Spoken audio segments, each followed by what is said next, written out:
Sinayot tayong lahat. Halimari kung ano ang ating panalangin. Amen. Amen. Magandang hapon mga bata. Magandang hapon din po. So kayo mo po makikulat yung mga basura sa erase ng inyong mga upuan at makitapos sa tamang basura. Mali na lang mo po. May lugi ba ngayong hapon sa klase ito? Wala po. Ako'y natutuwa na walang nag-iban ngayong hapon. Bago tayo magpatuloy sa ating bagong aralin sa hapon ito, narito muna ang mga alitutuin na dapat ninyong sundin sa loob ng ating klase. Pakibasa nga na sabay-sabay ang ating alitutuin. My name is teacher. Huwag maingat. Taas na may kumalisutin mo. Magkakilo sa mga Naintindihan ba ang ating alitutuin? Opo. Naalala niyo ba yung ating nakaraang aralin? Opo. Dahil gaano ang ating tinalakay sa nakaraang aralin? Matungkol po sa pag-aalaga ng mga kanalang.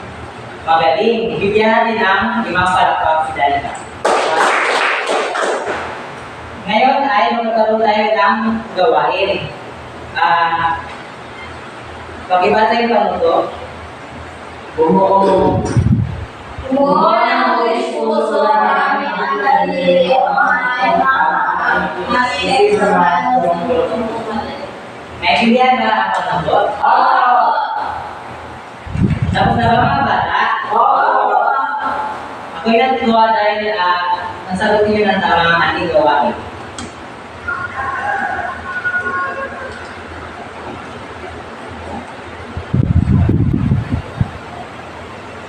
So, base sa ating gawain, ano sa palagay niyo ang ating talakayan ngayong hapon? Ito. Pagsusumpo ng mga best-best Magaling. Ang ating talakayan ngayong hapon ay patungkol sa ang sistemang pagsumpo ng mga piski at tulisap sa halaman at pag-aani ng tanim. At bago yan, ito ang layunin na dapat natin makamit pagkatapos ng aralin. Pakibasa nga ng sabay-sabay ang ating layunin. Dahil sa ang sistema ng pagsusubukan ng best at tulisan sa mga halaman, ay mapapakita ang sistema ng pag-aani ng halaman. Naintindihan ba ang ating layunin mga bata? Oo. Bago tayo magpatuloy sa ating talakayan, mayroon muna akong inihanda ang gawain para mas lalo tayo magkaroon ng idea sa ating talakayan ngayong hapon. Pakibasa ang panuto. Iayos ang mga letra upang ang buong kanilangan na kailangan sa sistemang paraan ng pagsumpo ng PSA at tulisan. Naintindihan ba yung panuto? Oo. Tapos na ba mga bata? Oo. Ako'y nagkalakan na sagutin ng tama ang ating ikalawang gawain. So ngayon, nagdadako na tayo sa ating talakayan. Ang mga piste at kulisa katulad ng aphids, caterpillar, beetle at iba pa ay suliranin sa mga halamanan. Ano nga yung mga suliranin na nagana sa mga halaman? Aphids, caterpillar, beetle at iba pa. Magaling. So, paano ba natin maiiwasan ng mga peste? So, ang intercropping ay isang sistemang paraan na pagtutwa at pagpusa ng peste at kulisa. At ang intercropping ay isang paraan na pagtatanim ng dalawa o higit pa ng mga uri ng halaman na pinagsama sa isang lubang taliman. Nakakatulong ito sa pag-iwasan at pagtaboy ng peste at kulisa sa mga kalimang pananim sa pamamagitan ng pagsama-sama ng mga halimuyak na lamang gamot. So yung halimuyak na lamang gamot na yun ay tinatawag na aromatic herbs. At may dalawang uri ng intercropping. Una is mixed intercropping. Kapag sinabing mixed intercropping, ito yung pagtatanim ng iba't ibang uri ng halaman sa lahat ng bahagi ng lubang taniman. Ang pangalawa naman ay row intercropping. Ito yung pagtatanim ng may kaayusan, ang bawat halaman ay nakahanay ayon sa uri. Pag sinabi po natin row intercropping, ito yung mga tanim ay nakaayos. At meron dito yung mga pwedeng gawin pangpuksa sa mga peste. Meron ako dito, may dala kong sprayer. At sa sprayer na to ay, sa likod dito ay may mga larawan na pwedeng gamitin upang papusa sa mga peste. So, unahin, abog. So, kapag yung mga dawas na pagkatasin para sa ismil, at ang proseso sa paggamit nito ay halo ang isang pakiti ng tawas, isang pakiti ng asin, sa 8 pakiti ng abog. Ihagis ang mixture sa paligid ng sakahan pang matapakan ng islam at snail.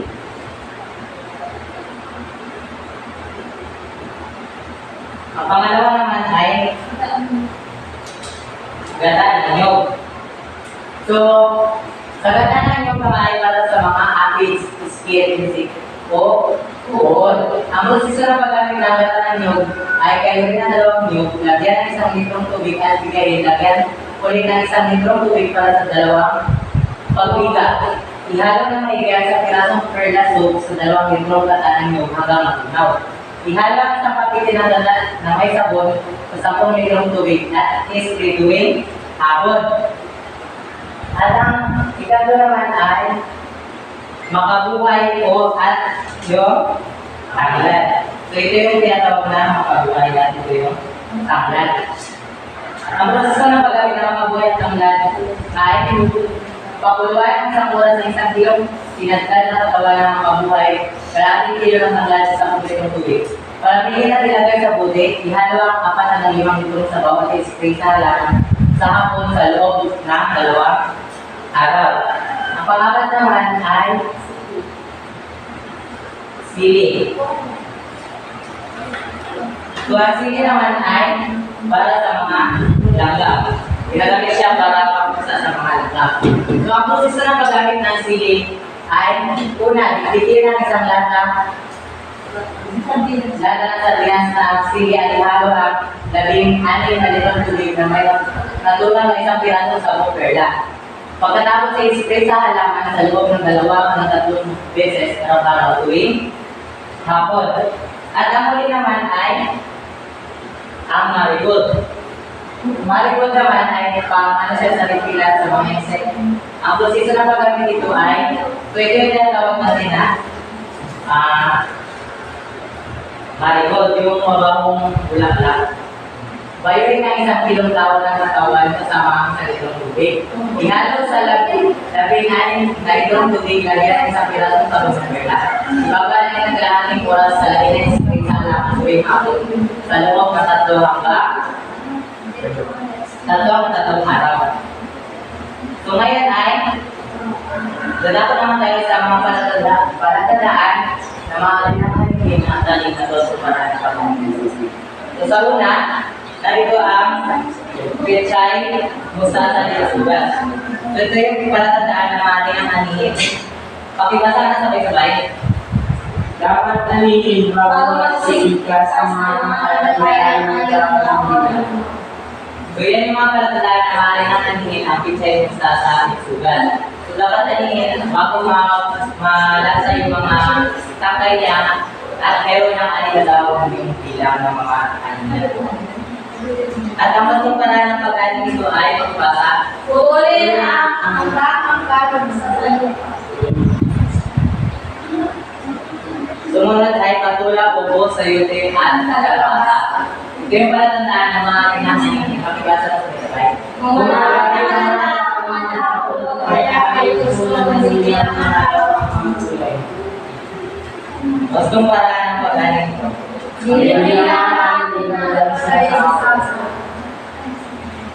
Sunod naman yung ampalayan, talong, pipino. So, palatandaan ng mga ganitong aninin kung kailangan tabawagan natin ang ampalayan, talong, pipino ay nasa katangawan ng mga laki ng mga buwan. At ang masumpalaan ng pag-anin ay pag-asahin na sunod naman tayo side down ng sibuyas at lusoy. Ito yung mga palatandaan at ibasaan sa may-sabay. Gustong paraan ng pag-anin.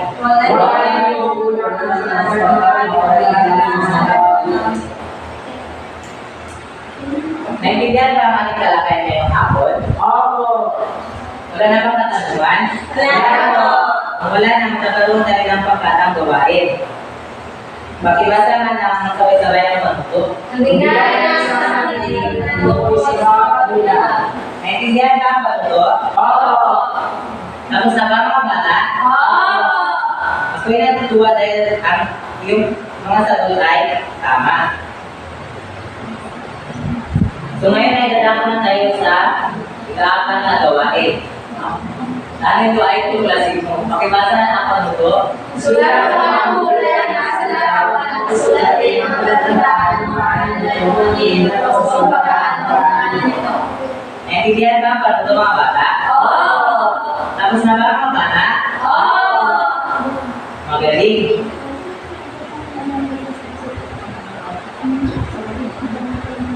Para sa ating ikalimang gawain, pangkatang gawain, pakibasa na ang pagtuto ng sabay-sabay. Ang mapaluto ay gagawa ng mga limong pamatay na ng bago.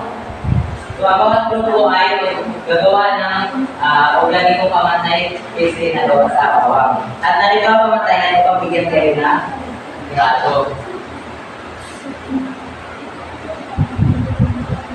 Ano na nga natin ginalakay ngayong hapon? Ani Marie? Kapag po teacher sa mga sistema ng pagsuporang discovery sa katamang matay. Magaling. Wala na ba kayong katanungan tungkol sa ating ginalakay ngayong hapon?